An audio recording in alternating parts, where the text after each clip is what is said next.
ছুটি শেষে বিদায়ের নিস্তব্ধতায় একজন সৈনিক দাঁড়িয়ে আছে। স্ত্রীর চোখে জল, কিন্তু কণ্ঠে কোনো আওয়াজ নেই, শুধু হৃদয়ে এক গভীর শূন্যতার অনুভূতি।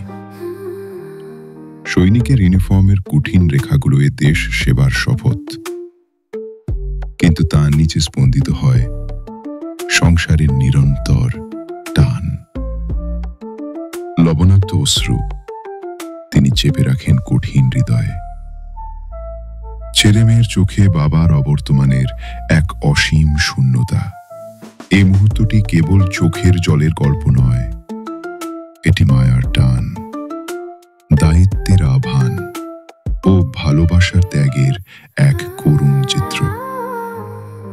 দেশের সীমানা রক্ষায় যারা নিজেদের জীবনের সুখ জলাঞ্জলি দেন, সেই বীরদের এবং তাদের পরিবারগুলোর প্রতি আমরা চিরকাল ঋণী এবং কৃতজ্ঞ হয়ে থাকব।